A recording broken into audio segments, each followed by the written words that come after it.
चलिए हम पढ़ेंगे चैप्टर 8 ट्रिग्नोमेट्री। ट्रिग्नोमेट्री मतलब त्रिकोणमिति, हिंदी में बोलते हैं इसको त्रिकोणमिति। त्रिकोणमिति का मतलब होता है त्रिकोण को मापना। त्रिकोण मतलब तीन कोण वाला, ठीक है, triangle.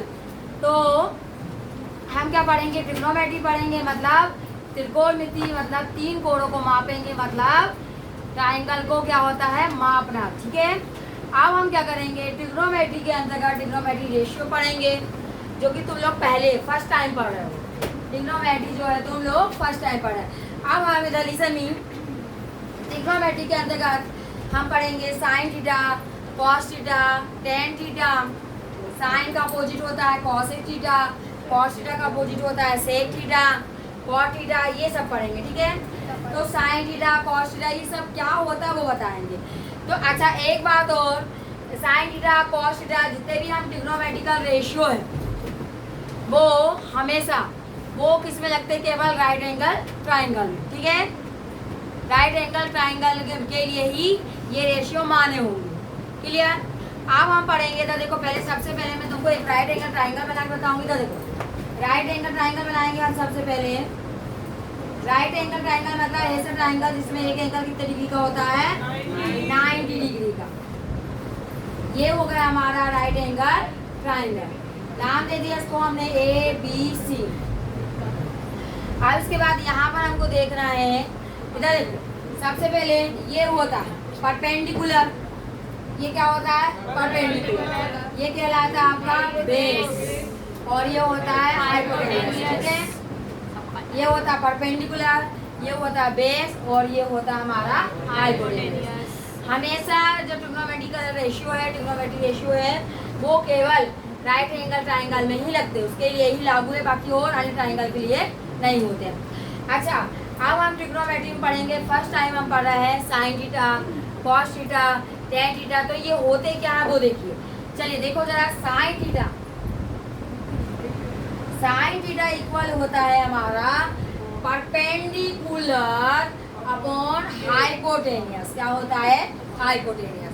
Sign theta is equal to से होता है हमारा परपेंडिकुलर अपॉन में hypotenuse. Cos theta is equal to से होता है हमारा base upon hypotenuse. Tan theta बराबर से होता है परपेंडिकुलर अपॉन में बेस। ओके, इनको याद करने का सबसे अच्छा तरीका है, देखो इधर देखो, यहाँ पर साइन थीटा बराबर पी अपॉन एच। पहले तो एक बार देखो, साइन थीटा बराबर P upon H. P upon H मतलब perpendicular upon hypotenuse. Cos theta बराबर बेस अपॉन हाइपोटेनियस, और टेन थीटा इक्वल होता है हमारा परपेंडिकुलर अपॉन में बेस, क्लियर। अच्छा अब इसको हम करेंगे, इधर देखो इधर पी, यहाँ पर क्या है पी, यहाँ बी, और यहाँ ऊपर में क्या है बी, पी। तो हम इसको याद कर सकते हैं, पंडित बद्री प्रसाद हर हर बोले। ध्यान से देखो, याद करने का तरीका देखो, पंडित बद्री प्रसाद हर हर बोले, मतलब P upon H, B upon H और P upon B. P upon H क्या हुआ, sine theta, B upon H क्या हुआ, कॉस थीटा, और पी अपॉन बी क्या हुआ, टेन थीटा। मतलब याद करने का तरीका, sine theta, cos theta, tan theta, इनको पंडित बद्री प्रसाद हर हर बोले। अच्छा इन्हीं के अपोजिट होते हैं, साइन थीटा का अपोजिट होता है कॉसेक थीटा, कॉस थीटा का अपोजिट होता है सेक थीटा, और टेन थीटा का अपोजिट होता है कॉट थीटा। तो देखो साइन थीटा का अपोजिट कौन होता है, कॉसेक थीटा। तो cosec theta is equal to से होता है हाइपोटेनियस अपॉन में परपेंडिकुलर। कॉस थीटा होता है, कॉस थीटा होता है हमारा base upon hypotenuse. Cos theta का अपोजिट होता है sec theta. Sec theta equal होता है हाइपोटेनियस अपॉन में बेस। टेन थीटा का अपोजिट होता है हमारा कॉट थीटा। क्या होता है, कॉट थीटा। तो cot theta is equal to से होता है बेस अपॉन परपेंडिकुलर। यदि आपने ये तीन फॉर्मूले याद कर लिए तो ये फॉर्मूले, ये तीनों इसके क्या होते हैं, अपोजिट होते हैं। समझ में आई बात। तो याद करने का तरीका, पंडित बद्री प्रसाद हर हर बोले, याद हो जाएगा, और ये आपको करना है, ठीक है। अच्छा sine theta, cos theta, cosec theta, sec theta और कॉट थीटा के बाद हम बताएंगे आपको पूरी आइडेंटिटीज, पूरे फॉर्मूला बताऊंगी मैं। चलो आज पूरा बेसिक ही पढ़ेंगे। Look at board. तो पहले तरह हम देखेंगे था, पहले आइडेंटिटी होती है और वो आइडेंटिटी को, तीनों आइडेंटिटी को हम प्रूव भी करवाएंगे। समझ में आ रही बात? चलो आइडेंटिटी क्या होती है रिसर्नी, ये पहली बार पढ़ा है लेकिन आपको ये लॉन्ग टाइम चले, है ना, 11th में 12th में ट्रिग्नोमेट्री, इंटीग्रेशन, डिफरेंशिएशन, इसी के बेस से।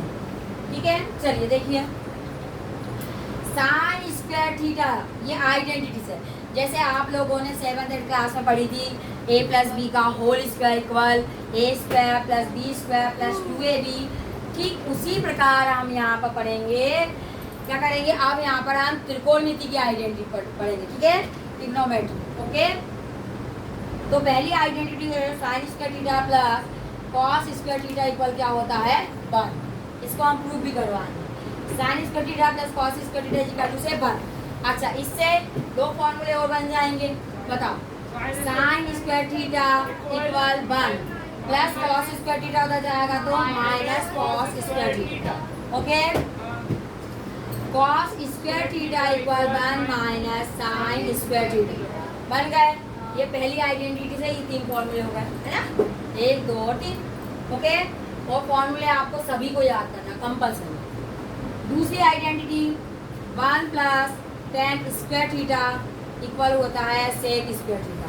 1 plus tan square theta equal क्या होता है हमारा सेक स्क्वायर थीटा। तो tan square theta equal sec square theta minus 1। अच्छा, एक बात हो, sec square theta minus tan square theta equal to क्या होता है 1। ओके, क्योंकि अब 1 यहाँ यही है, टेन स्क्वायर थीटा का ट्रांसपोज कर दिया तो sec square theta minus tan square theta equal to से 1। ओके, अगली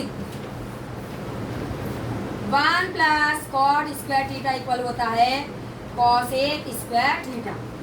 तो कॉट स्क्वायर थीटा इक्वल आ जाएगा, बोलिए, cosec square theta minus 1। Okay, अच्छा एक और बन जाएगी क्या, cosec square theta minus cot square theta equal to क्या जाएगा हमारा 1। ये कितनी हो गई 9। ठीक है, ठीक है, कितने फॉर्मूले हो गए 3 फॉर्मूले, 9 फॉर्मूले हो गई है। ठीक है, इसके बाद हम पढ़ेंगे इससे अन्य, इससे रिलेटिव और फॉर्मूले।